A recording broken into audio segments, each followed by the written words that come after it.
kalian melihat betapa hebatnya Perang Dunia Pertama dan Kedua?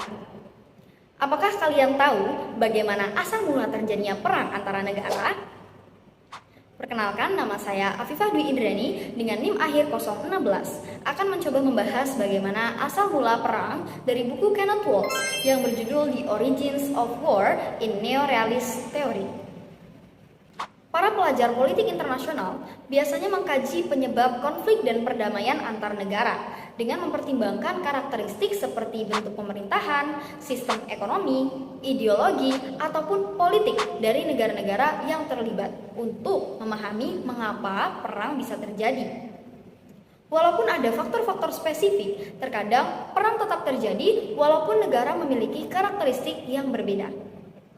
Dari sudut pandang teori realis tradisional, Morgenthau mengatakan bahwa perang bisa terjadi karena sifat manusia yang haus akan kekuasaan. Akan tetapi, argumen tersebut dikritik oleh teori neorealisme bahwa apa yang mendorong terjadinya perang antar negara tidak hanya dikarenakan faktor internal saja, melainkan ada faktor penyebab terjadinya perang yang bisa kita lihat dari tingkat struktural dan tingkat unit.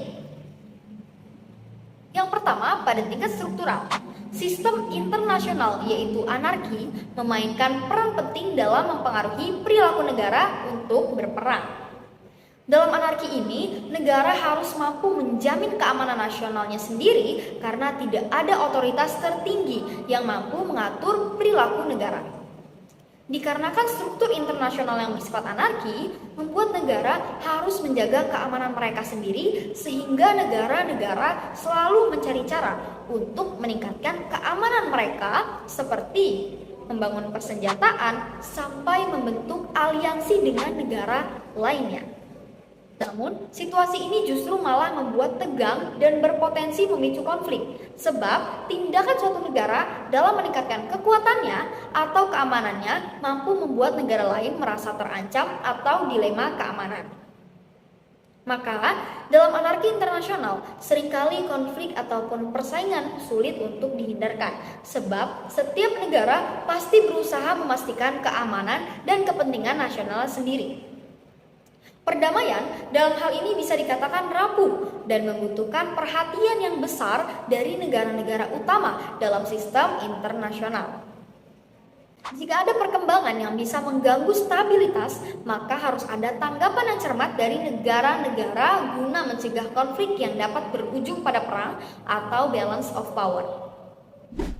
Kemudian, muncul salah satu pertanyaan penting dalam teori tingkat struktural ini, yaitu apakah kondisi dan peristiwa yang dapat mengganggu stabilitas lebih mudah diatasi dalam sistem multipolar atau bipolar?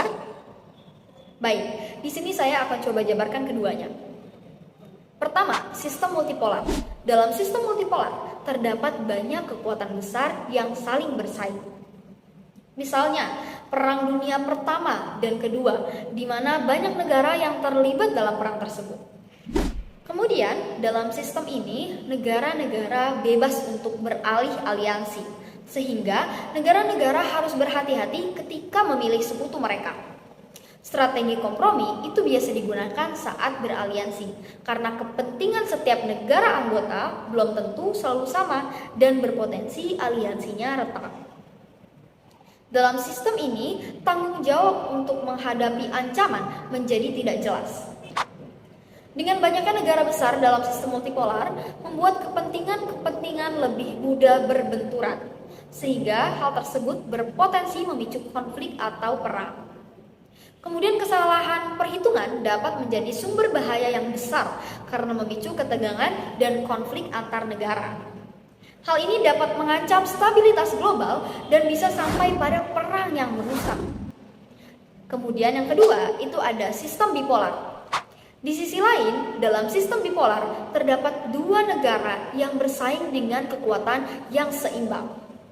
Contohnya, Perang Dingin antara Amerika Serikat dan Uni Soviet. Maka musuh utamanya sudah jelas, yaitu Amerika Serikat versus Uni Soviet.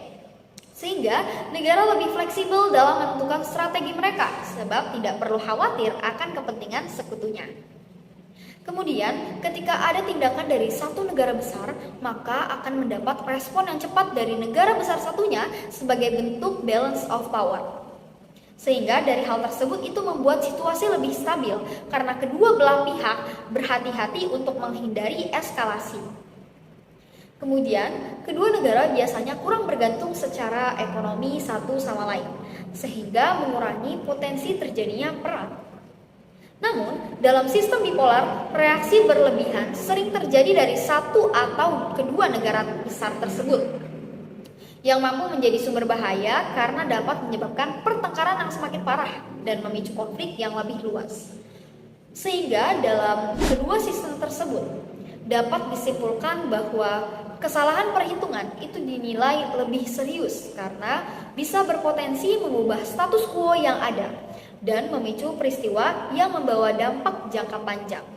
Sedangkan reaksi berlebihan meskipun beresiko, tetapi biasanya hanya berujung pada peningkatan persenjataan yang membuat uang negara habis untuk membeli persenjataan dan konfrontasi pun terbatas. Maka, sistem multipolar itu lebih rentan terhadap perang dan sistem bipolar lebih stabil dan lebih sedikit kemungkinan untuk perang karena risikonya yang terlalu besar yang membuat negara berhati-hati, lebih terkendali, dan juga memperhitungkan risikonya.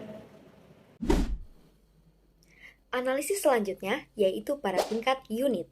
Salah satu alasan mengapa perdamaian setelah Perang Dunia Kedua berlangsung lama adalah karena dunia beralih dari sistem multipolar ke sistem bipolar atau terdapat dua kekuatan besar utama yaitu Amerika Serikat dan Uni Soviet. Dalam situasi ini, persaingan antara keduanya bisa sangat sengit tetapi masih bisa dikelola. Namun, meskipun persaingannya keras, kedua negara tidak terlibat dalam perang yang besar. Salah satu alasan utamanya adalah karena mereka memiliki senjata nuklir.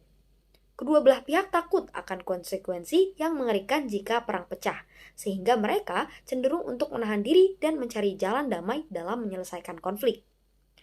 Negara-negara terus hidup dalam keadaan anarki.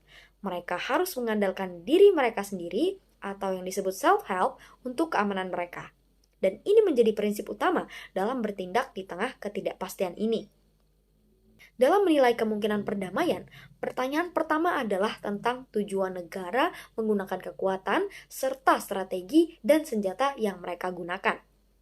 Peluang perdamaian meningkat jika negara-negara dapat mencapai tujuan-tujuan penting tanpa harus menggunakan kekuatan secara aktif. Perang menjadi lebih jarang terjadi saat biaya perang meningkat dibandingkan dengan potensi keuntungan yang mungkin diperoleh. Dalam konteks ini, senjata nuklir lebih efektif dalam mencegah perang daripada senjata konvensional. Jikalaupun kedua negara hanya memiliki senjata konvensional, mereka juga akan cenderung berusaha keras untuk menghindari perang karena berkaca pada Perang Dunia Pertama maupun Kedua yang memiliki risiko kerugian yang juga besar. Akhirnya, senjata nuklir menghilangkan banyak penyebab perang konvensional. Perang bisa saja dengan senjata nuklir, namun risikonya juga lebih besar dan akan menciptakan kehancuran yang sangat besar. Maka negara-negara mulai khawatir mengenai bagaimana cara menghindari perang.